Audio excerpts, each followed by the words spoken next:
Welcome to Pindar Poetry. We hope you learned something new. You start by organizing essentials and taking the first actionable steps.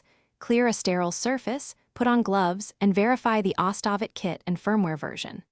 Once done, set Ostovet to mode A and load the 0. 5-unit reservoir carefully, making sure the seal clicks. You should run a baseline reading to confirm calibration. This tells you why initial values matter and prevents wasted runs later. Make sure to document ambient temperature and humidity, because those factors affect results. Next, combine the two tools. Prepare Vimeral by inverting the vial gently and drawing 1/4 milliliter with a calibrated syringe to avoid bubbles. Then introduce Vimeral into the Ostovet inlet slowly. Watch the flow rate and pressure on the readout so you can respond to spikes. If the Ostovet indicates deviation, adjust its feed rate and compensation parameters immediately. This is why you recorded the baseline earlier. Make sure to log every adjustment with a timestamp for traceability.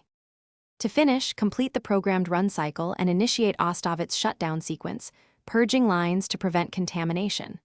Once done, collect output samples, label them with time and parameters, and run a quick verification test to confirm expected readings. This confirms the how and why of your sequence. If results look off, check seals, confirm Vimeral flow was steady, and verify firmware versions. As a troubleshooting tip, if persistent anomalies occur, restart both devices and rerun a controlled sample after correction. Thanks for watching. Consider subscribing if we helped you.